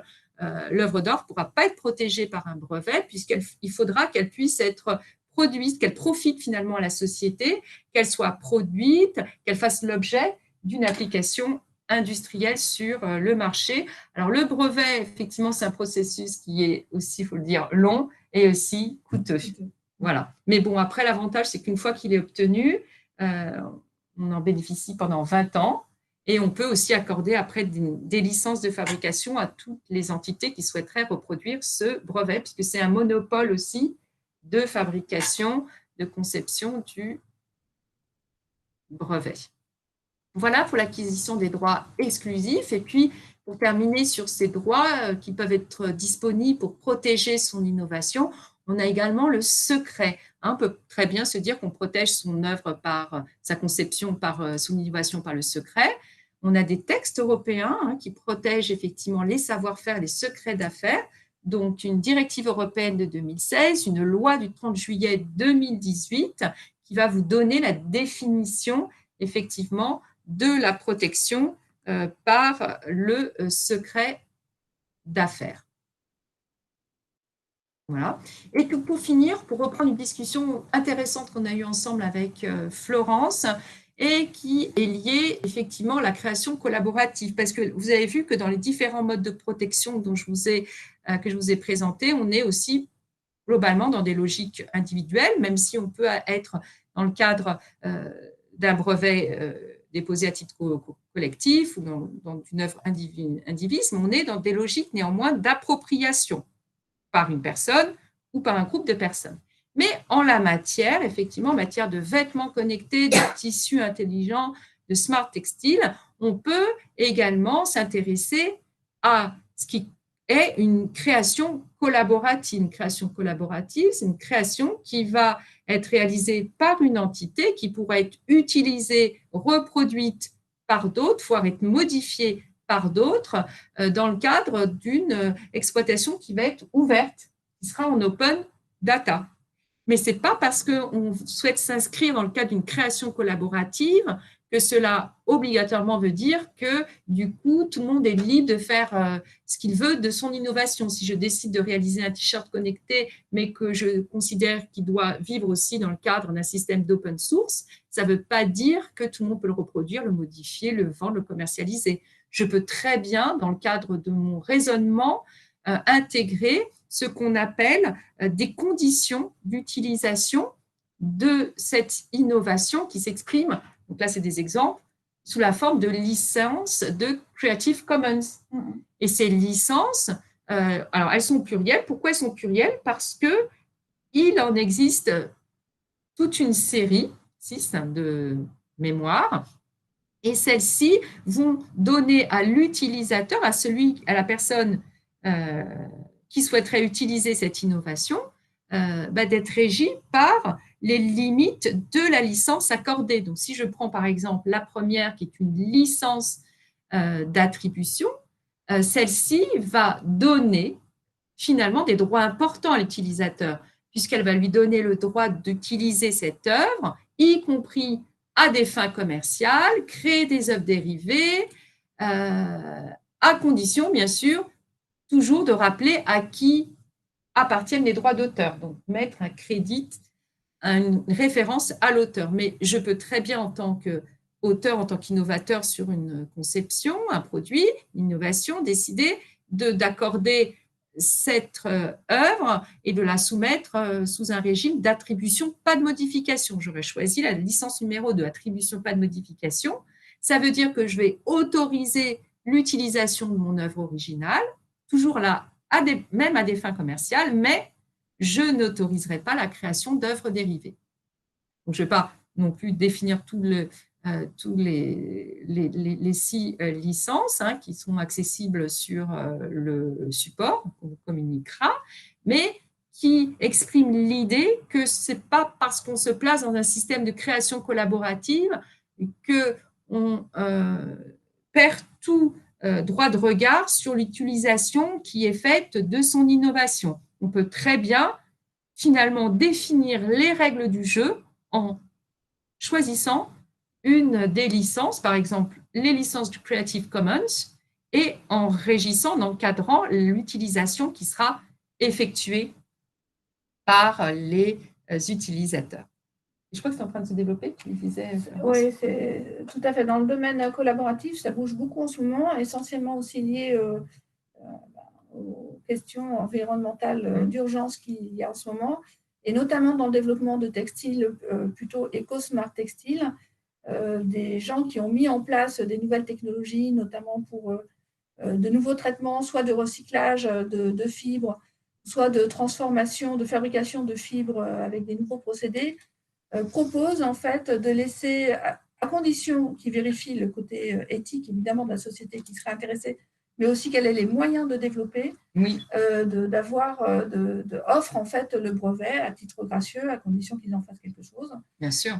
Voilà. Donc, il y a 2-3 sociétés qui l'ont annoncé publiquement dernièrement. Et D'accord. puis, il y a aussi en parallèle des initiatives, notamment dans le domaine logiciel avec l'Université de Boulder, qui développe d'une manière open source un logiciel spécifique pour l'intégration de circuits électriques dans le tissage. Voilà. Donc ça, c'est fait au niveau universitaire, mais ça sera disponible D'accord, ça c'est pour les intéressant. créateurs. C'est fait d'ailleurs par des créateurs pour avoir accès aux informations et prolonger l'utilisation de ce produit d'une manière open source, qui dans le domaine des logiciels est très rare. Oui, donc c'est une vraie… Là, on voit que… On voit que ça bouge beaucoup. Voilà, il y a vraiment une avancée importante. Beaucoup plus qu'il y a 2-3 ans, j'ai l'impression, là. Oui, c'est question. Oui, tout à fait. Voilà, donc on a vu effectivement les modes de protection auxquels qu'il faut avoir en tête si sur le marché, je souhaite lancer mon innovation. Après, il ne suffit pas non plus que d'effectuer un dépôt de ma création. C'est important de réfléchir à l'encadrement contractuel, surtout si je souhaite commercialiser mon œuvre mon innovation sur le marché. Donc, avant même toute commercialisation, ou si je souhaite échanger avec des partenaires possibles, pressentis, ou avec des tiers, il est important de disposer d'un accord de confidentialité, de faire signer. Ça, j'attire vraiment votre attention là-dessus, parce que si vous êtes au stade de la réalisation de votre innovation, vous serez peut-être encore le seul à connaître le contenu, les caractéristiques de votre innovation, et peut-être que cette négociation ne va peut-être pas aboutir, que les discussions ne vont pas aboutir. Donc, il est important de bien ménager et de bien encadrer cette confidentialité par un accord, tout simplement, un contrat de confidentialité qui va fixer les règles du jeu, donc les obligations de confidentialité, par exemple, à la charge de vos partenaires, et surtout, le réflexe à avoir, c'est qu'on signe cet accord en amont de la divulgation, ou en amont de la réalisation du projet, ou en amont des discussions qui vont révéler un certain nombre d'éléments qui sont confidentiels concernant l'innovation. Donc ça fait partie des premiers réflexes que l'on doit avoir si on est à l'origine d'une innovation dans tous les domaines, mais dans le domaine qui nous intéresse aujourd'hui, c'est d'avoir le réflexe de faire signer cet accord de confidentialité. Alors, quels sont les types de contrats que l'on peut envisager sur la matière? Donc, vous pouvez avoir effectivement un accord de confidentialité multipartenaire si vous en avez plusieurs. Si vous avez juste un partenaire face à vous, ça peut être effectivement un accord de confidentialité bipartite, mais cet accord de confidentialité peut également intégrer un accord plus important. Peut-être que vous avez négocié un accord de gouvernance, dans le cadre, par exemple, des discussions recherche et développement. Donc, ces clauses de confidentialité vont se retrouver dans l'accord de gouvernance, mais vous pouvez très bien travailler dans le cadre d'un accord de consortium, et là, vous allez retrouver les dispositions relatives à la confidentialité dans le cadre de ce contrat de consortium. C'est très fréquent, d'ailleurs, dans le cadre de l'innovation technologique. Quel autre contrat aussi? On va retrouver de la confidentialité. Et quel contrat vous pourriez également envisager? Si vous êtes en matière de brevet et que vous êtes plusieurs à innover, à avoir décidé de cette innovation par la voie de brevet, c'est effectivement la conclusion d'un contrat de copropriété de brevet. Si vous êtes titulaire du brevet, que vous souhaitez donner à des tiers la possibilité de reproduire votre brevet, vous pouvez effectivement signer un contrat de licence de brevet. Et si vous souhaitez effectivement céder des droits de propriété intellectuelle, notamment droits d'auteur, droits de marque, dessin et modèle, il convient de signer un contrat de cession de droits de propriété effectivement intellectuelle. J'attire vraiment aussi votre attention là-dessus. L'innovation est importante, mais dans notre secteur commercial, elle ne peut pas vivre d'elle-même. Si vous souhaitez la distribuer, la commercialiser, la développer. Il est important que vous ayez encadré contractuellement vos relations commerciales, vos relations avec vos partenaires pour surtout vous ménager vos droits, gardez votre propriété et gardez l'ensemble des droits d'utilisation que vous souhaitez avoir sur votre innovation. Alors, à quel moment aussi il faut signer ce contrat de confidentialité? Donc, on l'a dit en amont, on a effectivement immédiatement pensé aux futurs fournisseurs, aux futurs partenaires, mais on n'oublie pas que si on fait intervenir un stagiaire avec vous pour réaliser votre innovation, pour vous aider, il est important de faire signer également à votre stagiaire un accord de confidentialité. Donc, cet accord, vous le retrouvez dans les clauses de votre convention, la convention de stage. Mais si vous faites appel à un consultant aussi qui va vous aider à intervenir sur votre innovation, il est important d'avoir un contrat avec son consultant, avoir un accord de confidentialité avec lui, voire même une clause de non-concurrence. Et puis, on peut retrouver aussi ces accords de confidentialité si vous intervenez dans le cadre d'une plateforme collaborative ou bien également si votre innovation s'effectue dans le cadre de votre activité professionnelle salariée, on peut retrouver aussi en entreprise des chartes de confidentialité en entreprise et à quel moment on la signe, à tout moment. Et pourquoi? Parce que c'est dans le cadre des bonnes pratiques au sein de l'entreprise pour permettre aux salariés et aux innovations salariées d'être couvertes par la confidentialité. Donc, on voit bien que ces accords de confidentialité sont multiformes et peuvent intervenir dans les différents types de relations pouvant être nouées par des créateurs à l'origine d'un vêtement intelligent. Et juste pour des exemples de partenariats, on va revenir au secteur textile dans la mode. Voilà, on a mis un certain nombre de logos, de marques qui ont participé à des partenariats. Intel avec une très jolie robe avec des papillons. Tu t'en souviens? Oui, ouais, très jolie. Voilà, avec des papillons qui se détachaient de la robe et qui pouvaient se mouvoir en fonction des mouvements de la personne portant la robe. Vous avez un partenariat aussi du Council of Fashion Designers of America, qui est un peu le grand syndicat des designers de mode aux États-Unis, qui avait fait à l'époque, je crois, un partenariat avec Intel. Vous avez effectivement un partenariat entre Google et Levi's, H&M sur une data dress, c'est une robe qui collectait de la data, Samsonite sur des valises, je crois, intelligentes. Donc, vous voyez que tous ces marques de mode ont envisagé des partenariats et c'était finalement la rencontre entre des créateurs du secteur de la mode avec des grands acteurs voilà, du numérique. Et c'était un peu une première parce que c'était des acteurs qui, sur le marché, il y a quelques années, n'avaient pas eu vocation à travailler ensemble.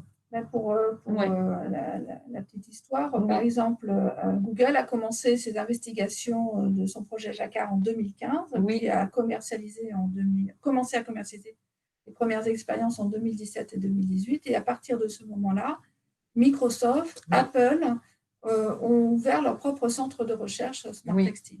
Oui. Avec l'intégration de matériel industriel, c'est-à-dire vraiment aller jusqu'à la phase de développement. D'interface. Voilà. Alors que ce n'est pas leur métier. Ce n'est pas leur métier du tout. Voilà. Il y a des enjeux énormes. Exactement. D'utilisateurs. Voilà, et pour se placer sur ce marché, parce que c'est aussi ça, effectivement, réaliser une innovation, déposer un brevet, c'est aussi être présent sur un marché, ce marché, effectivement, du textile, des smart textiles. Alors, qu'est-ce qu'un contrat de partenariat? C'est un contrat qui va permettre d'exprimer la collaboration entre des acteurs. Chacun va définir ce qu'il apporte. Par exemple, le partenariat Google Levi's pour la veste connectée, où je crois qu'on tapait sur le bras, c'était les bras qui étaient connectés, et on pouvait recevoir une interface. Merci. On pouvait recevoir des mails, décrocher, je crois également son téléphone, va pouvoir parler. il est du coup, donc ce type de partenariat va se réaliser du coup sur un plan juridique via la rédaction d'un contrat qui va exprimer finalement les apports de chacun, les droits et les obligations, le calendrier, le droit applicable, mais qui va finalement expliquer qui fait quoi, à quelles conditions et à quel moment. C'est des contrats qui sont très, très opérationnels. Et plus le contrat sera opérationnel, plus le contrat va décrire finalement les contreparties, les prestations de chacun, et plus il sera efficace. Donc, les clauses essentielles, effectivement, dans ces contrats de partenariat, la nature juridique du contrat, bien sûr, l'objet, il fait quoi, le territoire, effectivement, parce qu'on peut envisager des contrats de partenariat qui vont être délimités territorialement. Est-ce qu'il y a une exclusivité ou pas? Parce que si je conclue avec un partenaire, je souhaite peut-être que ce partenaire ne conclue pas avec un de mes concurrents. Les contreparties. Après, c'est très important aussi pour ce type de contrat, c'est le sort des résultats ou des améliorations, à qui ces améliorations vont appartenir. S'il y a des résultats, à qui ces résultats vont là aussi appartenir, et puis la durée de mon partenariat, parce que si je signe un contrat de partenariat, je n'ai peut-être pas envie de m'engager à vie, d'être signé pour 1 an, 2 ans, 3 ans, voir l'évolution de ce partenariat, quitte à le renouveler. Et puis effectivement, le droit applicable à ce type de contrat. Alors là, c'est juste des exemples de contrats un peu importants dans votre domaine. On a également celui d'hébergement de données. Pourquoi? Parce qu'on est en matière d'objets connectés, de vêtements connectés pour lesquels je vais, dans un certain nombre de cas, être tenu de pouvoir bénéficier d'un hébergement des données. Et si je signe avec un hébergeur, je dois être titulaire d'un contrat qui va me permettre de bénéficier d'un service juridique sécurisé, conforme bien sûr aux règles applicables en la matière. Et donc, simplement, là, c'est juste un extrait des clauses contractuelles majeures dans ce type de contrat. C'est bien sûr le type de service que j'attends de mon hébergeur de données. Et puis également, c'est très important, la performance, mes indicateurs de qualité. Qu'est-ce que j'attends en termes d'hébergement, en termes de quantité, de rapidité, de performance, les solutions de backup, les solutions de réversibilité. Et puis également, si j'ai de la donnée qui est collectée, qui va sortir de l'Union européenne, comment j'encadre mes flux, puisque, je vous préciserai d'ici quelques minutes, en matière de protection des données personnelles, j'ai un règlement qui s'applique à l'Union européenne, le RGPD, Règlement général sur la protection des données, mais ce règlement prohibe finalement des flux en dehors de l'Union européenne s'ils ne sont pas encadrés.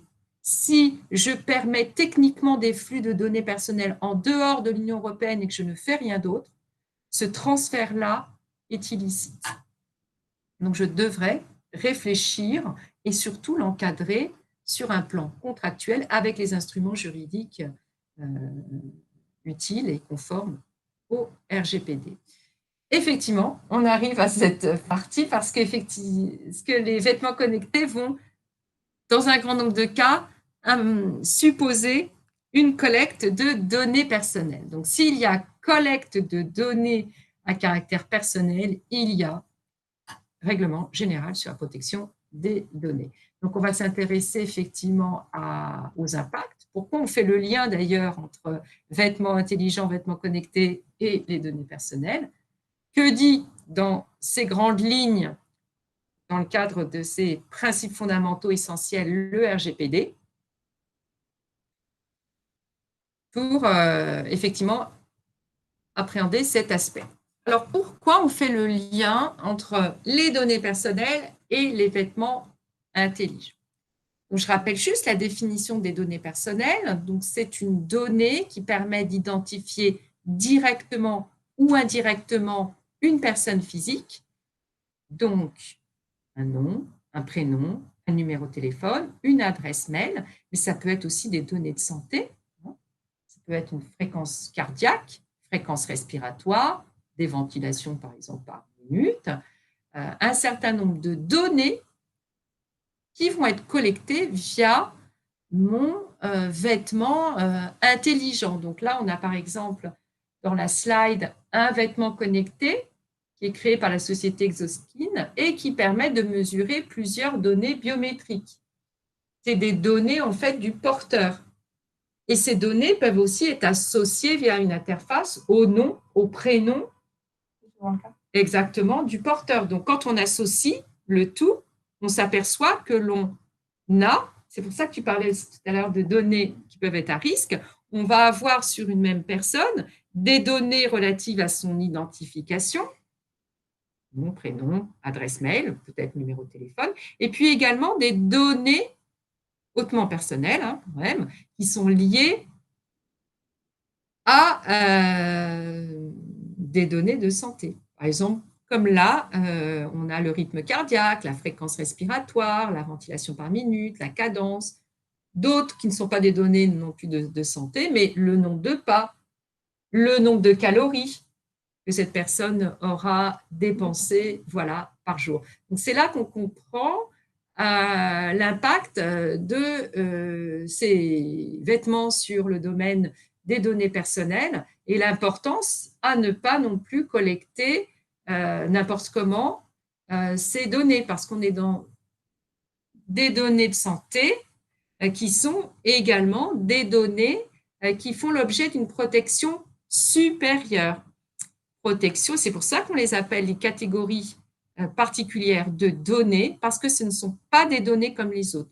Je ne peux pas, en tant que créateur d'un maillot intelligent, collecter cette donnée, des données de santé, comme je collecterais le nom, le prénom d'un consommateur dans le cadre d'une carte fidélité dans la distribution.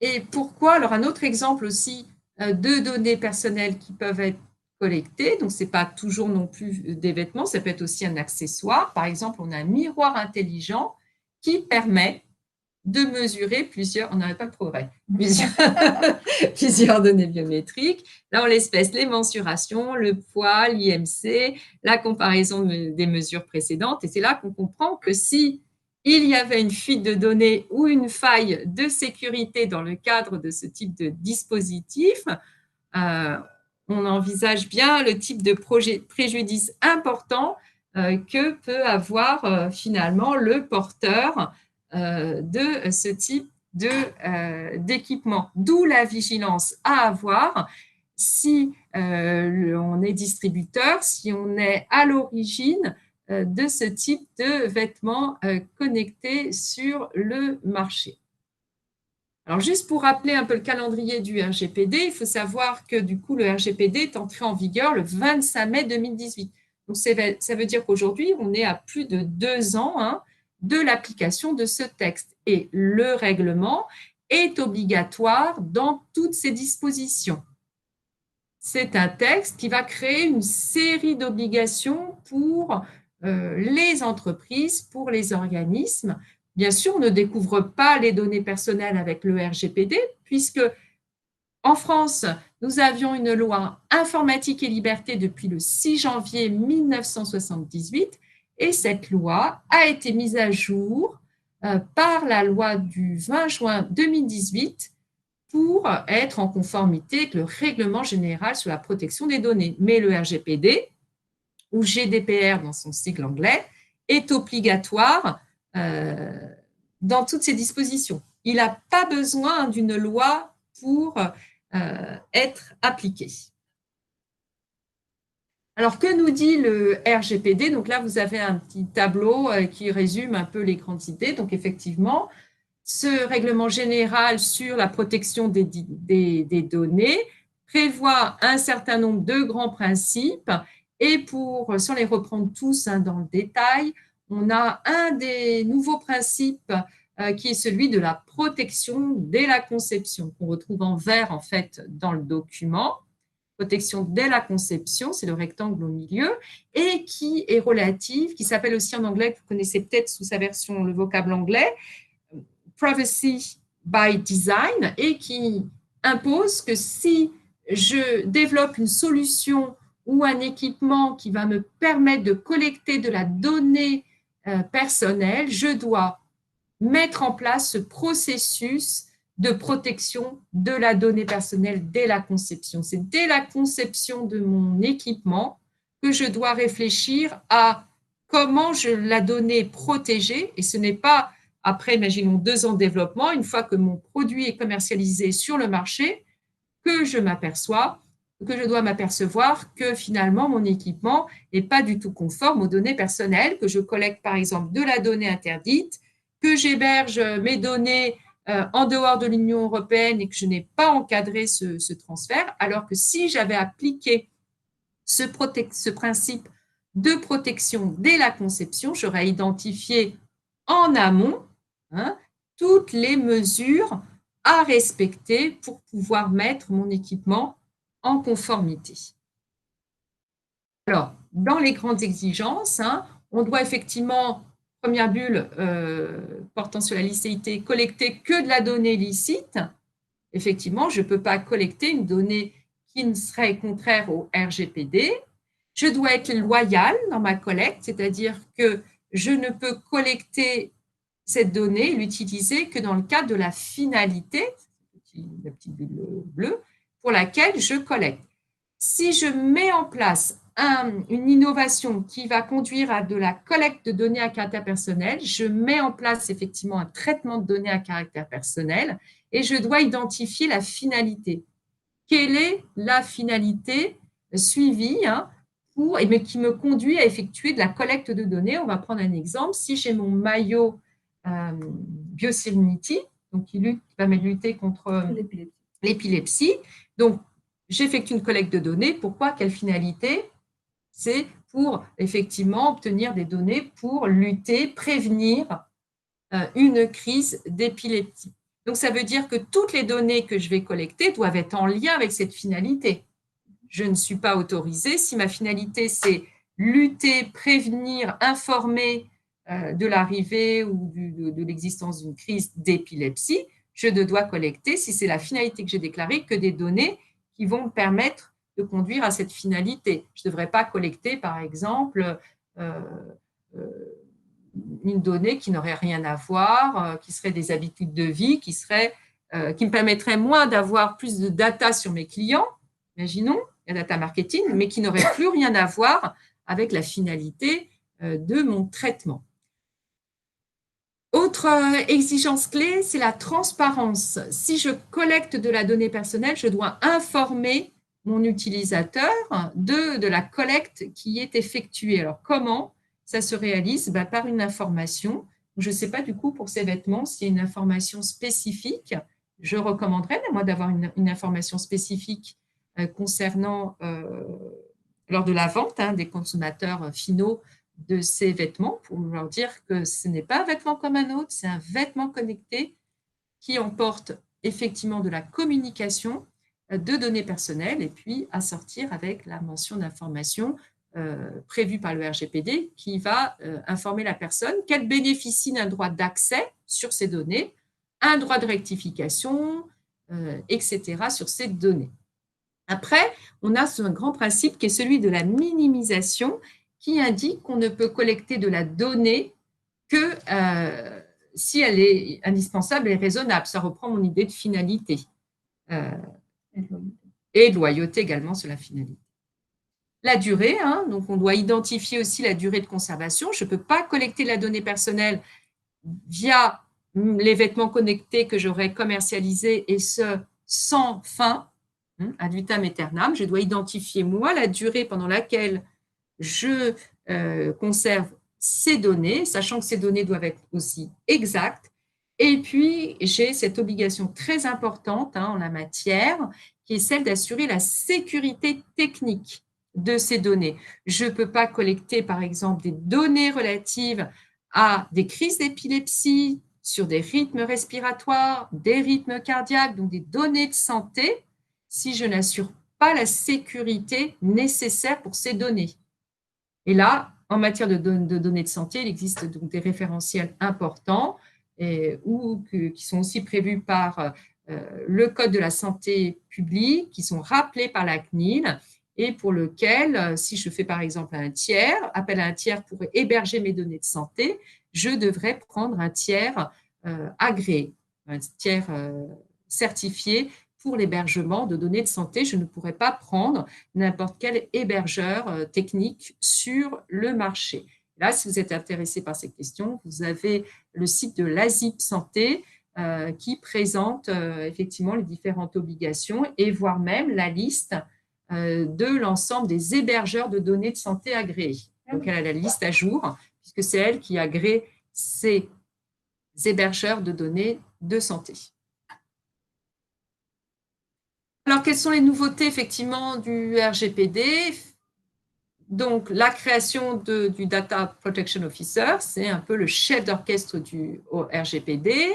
Le Privacy by Design, on en a parlé, la consécration d'un droit à l'oubli numérique, la tenue d'un registre des données personnelles. Si vous créez donc différentes innovations d'objets connectés qui intègrent effectivement la collecte de données personnelles, vous mettez en place sur un plan juridique, informatique et liberté un traitement de données à caractère personnel et donc vous avez dans un grand nombre de cas l'obligation de tenir un registre des données personnelles. Vous n'avez plus à transférer, à faire des déclarations auprès de la CNIL. Donc la CNIL qui est la Commission nationale informatique et liberté.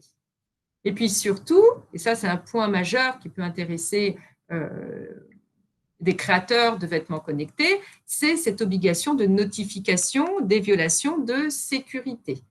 Ça veut dire que si je constate une violation de données, une fuite de données, de mes données, imaginons, de santé de mes utilisateurs, que je constate effectivement que ces données vont porter atteinte aux droits et libertés des individus, effectivement, si les données de santé de tous mes clients partent dans la nature, j'ai évidemment une atteinte à leurs droits. Donc là, je serais dans un cas où je devrais notifier à la CNIL, la Commission nationale informatique et liberté, l'existence de cette faille de sécurité, et ce, dans un délai de 72 heures. À compter du constat de la faille. Donc, il faut être réactif. Donc, je ne constate pas une faille aujourd'hui, puis la semaine prochaine, je suis en vacances, je notifierai mon retour de congé. Non, on a vraiment un délai, c'est un délai calendaire, c'est 72 heures à compter du constat de la faille de sécurité. Donc, ça, c'est le premier niveau. Et deuxième niveau, si la faille de sécurité a une ampleur supérieure, considérée comme grave, on a également l'obligation d'informer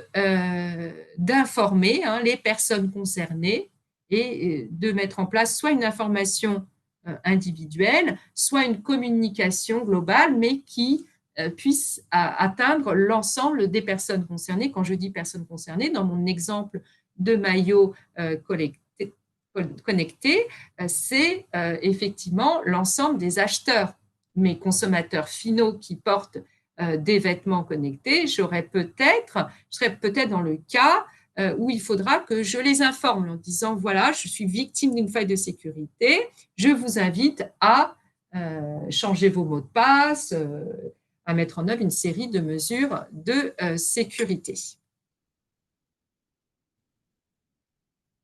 Et puis, comme je vous l'indiquais, les personnes dont les données sont collectées, donc mes consommateurs finaux, vont avoir des droits.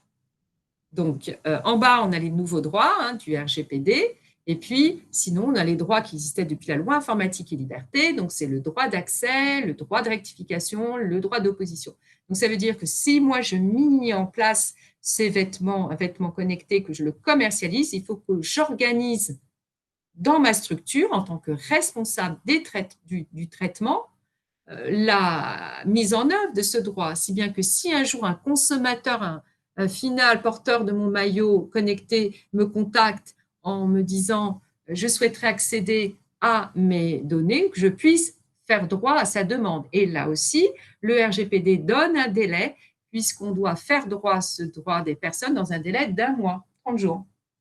Là aussi, c'est un délai calendaire. Donc, je ne peux pas ignorer ces demandes ou bien les stocker dans un coin en me disant que je les traiterai quand j'aurai un peu plus de temps. Puisque si au bout de 30 jours, je n'ai pas répondu à la personne concernée, elle est en droit de porter plainte auprès de la CNIL, auprès de la Commission nationale informatique et liberté, qui, elle, pourra du coup agir, me contacter, me mettre en demeure et voire peut-être même me prononcer une sanction. Et donc, effectivement, j'arrive au domaine qui fait mal, mais C'est bon, des chiffres. voilà, effrayant. Effrayant. Mais néanmoins, qui sont aussi réels et qui peuvent sanctionner effectivement une non-conformité au RGPD. Alors, on a 2 paliers. On a des montants, les montants les plus importants. Donc, c'est un plafond de 20 millions d'euros ou 4% annuel du chiffre, 4% du chiffre annuel mondial. Alors, c'est le montant le plus élevé des deux. Dans quel cas, si je ne respecte pas des grands principes, vous savez, c'est un peu mes ballons de tout à l'heure, licéité, loyauté, légitimité.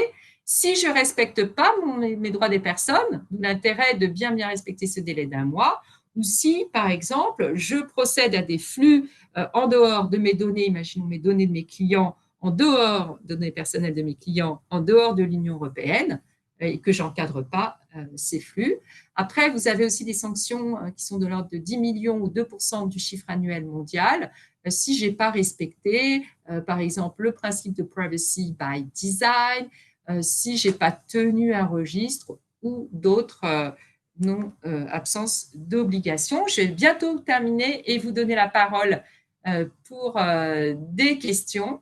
Et sachant qu'effectivement, toutes ces sanctions sont cumulatives avec des actions pénales, s'il y avait eu également une infraction pénale, ou bien également une action de groupe, puisque c'est une des nouveautés du RGPD et qui prévoit la possibilité d'agir en groupe contre un responsable du traitement. C'est comme si tous mes clients, si j'ai vendu mon t-shirt à 10 000 personnes, donc ça c'est super en termes de vente, mais si j'ai une non-conformité, je peux avoir ces 10 000 clients qui vont exactement, que 2 000, 3 000, 5 000 de ces clients se regroupent pour agir dans le cadre d'une seule action devant les tribunaux à mon encontre. Donc, en termes de conseils, et pour clôturer là, cet exposé, sachant qu'après, on va ouvrir la deuxième phase de questions, je vous conseille effectivement d'anticiper la protection, de protéger effectivement par des dépôts, soit probatoires, soit créateurs de droits, de protéger votre innovation également par des contrats, et de veiller, de faire des veilles technologiques, de surveiller un petit peu ce qui se passe sur le marché pour constater, par exemple, si un tiers n'est pas en train de contrefaire votre innovation. Donc, il faut être aussi ouvert et bien regarder ce qui se passe à la concurrence, par exemple, ou en dehors, pour vérifier qu'un tiers n'est pas en train de contrefaire votre innovation.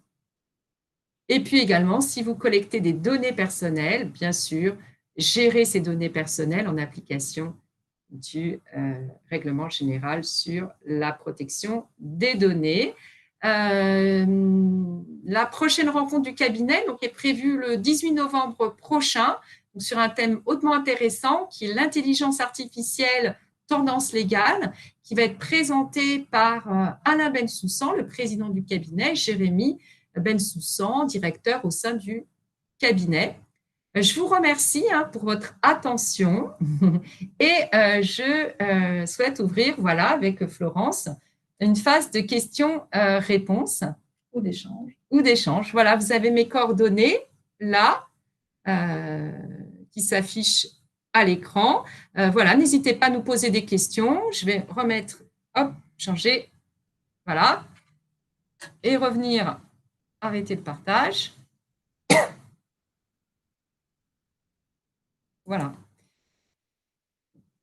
Et puis, savoir si vous avez des questions. Alors, je vois qu'on nous a remerciés. C'est gentil. C'est gentil. Oui, nous allons vous les transmettre. Alors, je réponds à Béatrice Lamant. Oui, nous allons vous les transmettre par mail. Voilà, Isabelle Potier qui nous a répondu.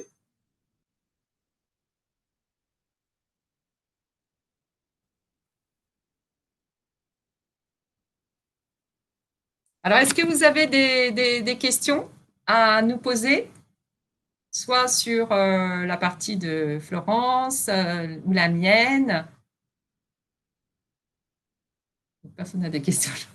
Les gens sont timides. Voilà. Toujours un peu difficile de Pourtant, c'est un lancer. sujet Voilà. d'actualité.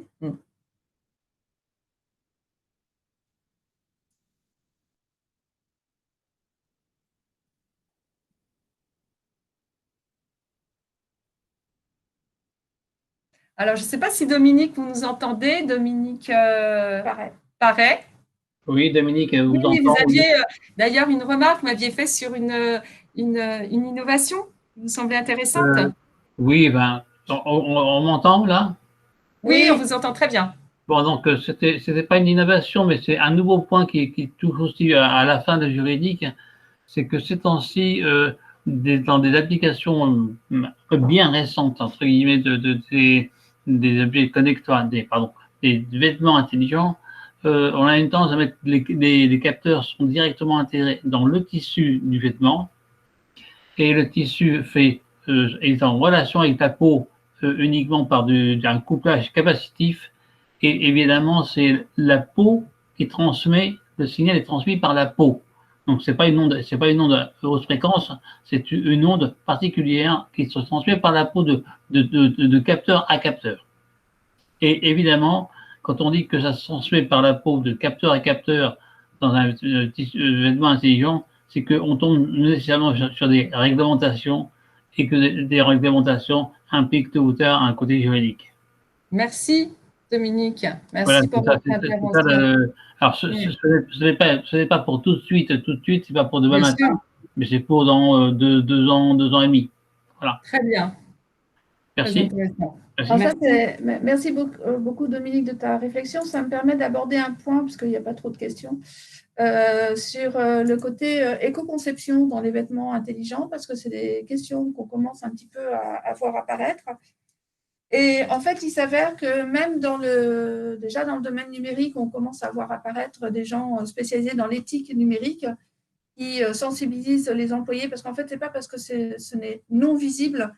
En fait, il n'y a pas de consommation d'énergie derrière, et aussi la valorisation de l'industrie de production extrêmement polluante, en l'occurrence tout domaine électronique, avec le développement de toutes les techniques d'électronique imprimée.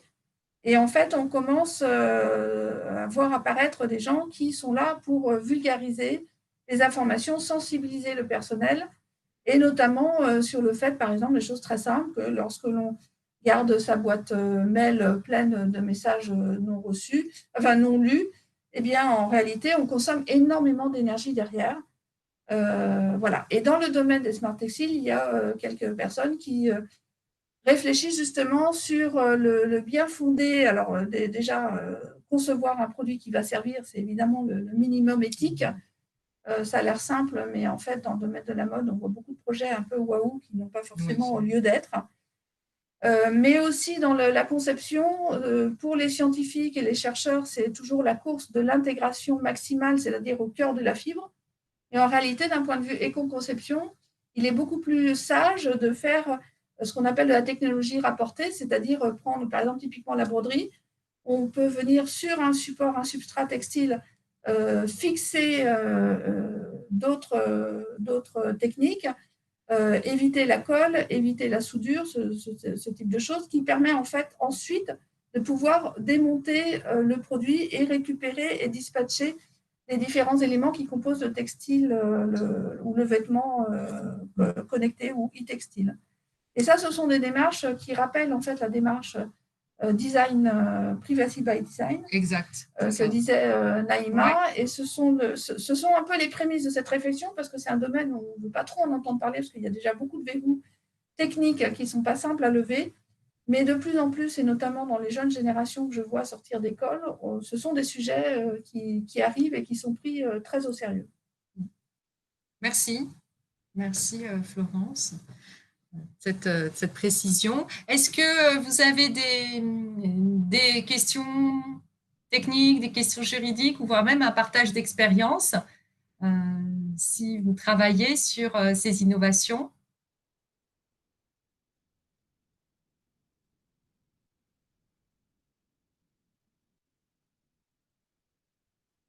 Vous pouvez en fait poser votre question. Vous avez une petite zone qui s'appelle chat, une petite zone de commentaires où vous pouvez poser votre question. ou bien simplement, comme il y a très peu de questions d'ailleurs, vous pouvez juste couper votre micro et prendre directement la parole, puisqu'on n'a pas trop, encore pas trop d'intervenants.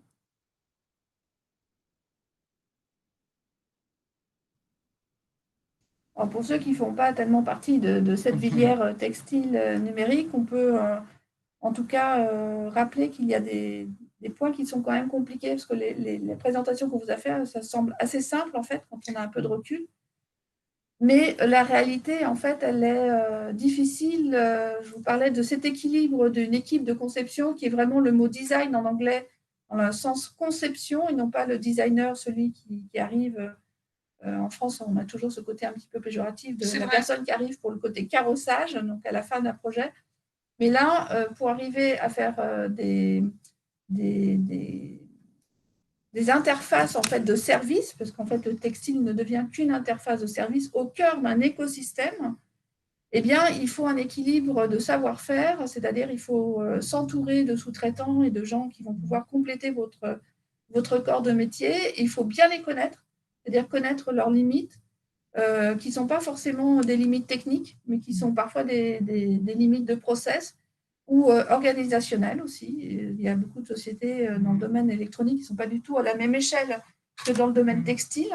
Et donc, on se retrouve avec des priorités internes et des politiques internes qui sont parfois très, très loin du besoin utilisateur. Et ça, il faut en prendre en compte dans le développement de son produit, comme le niveau marketing. Je vous parlais tout à l'heure de cet échéancier et cette temporalité de sortie, mais le discours que l'on va avoir au sein de son entreprise et le discours qu'on va avoir auprès de l'utilisateur est absolument fondamental.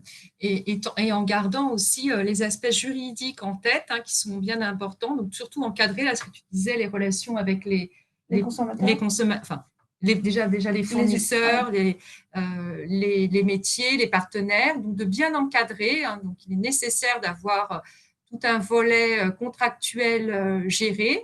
Et puis, dans vos relations avec les utilisateurs, je pense que ce qui est également très important, c'est assurer une information correcte, complète pour le consommateur afin qu'il sache à quel produit il a acheté, donc pas uniquement en matière d'informations liées à la collecte des données personnelles, mais également au fait que c'est un vêtement qui peut être équipé de circuits, qui est un vêtement connecté et pour lequel il existe peut-être aussi des précautions d'utilisation, d'entretien, de lavage.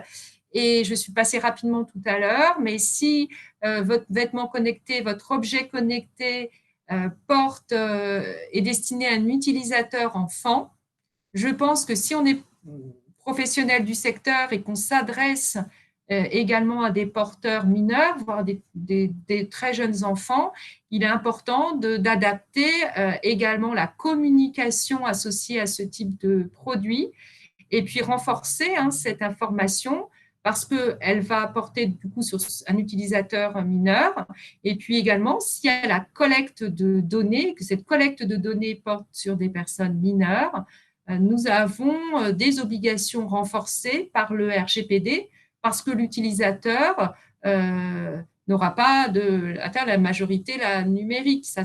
L'équipement s'adresse aussi à des enfants, donc il faut être aussi vigilant sur les questions. Alors effectivement, c'est une matière très riche parce qu'il y a beaucoup de questions auxquelles il faut se poser, tant techniques que juridiques et qui ont des impacts effectivement environnementaux, sociétal, et puis également en termes de protection des droits fondamentaux des individus, des droits notamment sur leurs données personnelles.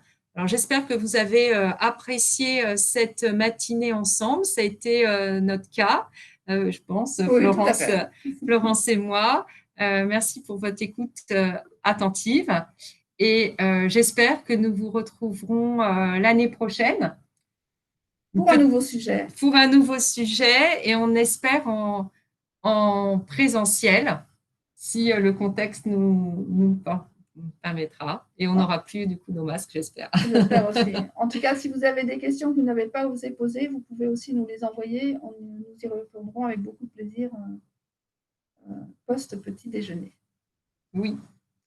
Merci à vous. Donc, voilà, on a 58, on a tenu le bon timing. C'est formidable. Voilà. Et comme on est dans la semaine de la Fashion Tech Week, n'hésitez pas à vous inscrire aux autres événements aussi de cette semaine qui associe la mode et les technologies, qui est un peu différente du fait du contexte sanitaire, qui fait que du coup, il n'y a quasiment pas d'événements présentiels. Néanmoins, il y a eu des événements très intéressants. Il y a eu un hackathon, par exemple, qui a eu lieu hier, il me semble, avec, entre autres, la Fabrique, et puis la sortie de la revue Tram, qui est une nouvelle revue éditée par, dont la rédactrice en chef est Claire Elliott, et qui est éditée sous la Fashion Tech, qui reprend en fait des points de vue différents dans le domaine de la fashion et de la Fashion Tech. En tous les cas, Florence est à votre disposition sur si vous avez des interrogations techniques sur tous ces aspects riches et intéressants. Et moi-même, le cabinet, on est à votre disposition sur toutes vos demandes juridiques sur cette jolie matière. Bonne matinée à vous, bonne journée. Bonne fin de journée, oui. Voilà, et on vous souhaite de vous porter bien. Et à très bientôt. Et à très bientôt. Au revoir. Au revoir.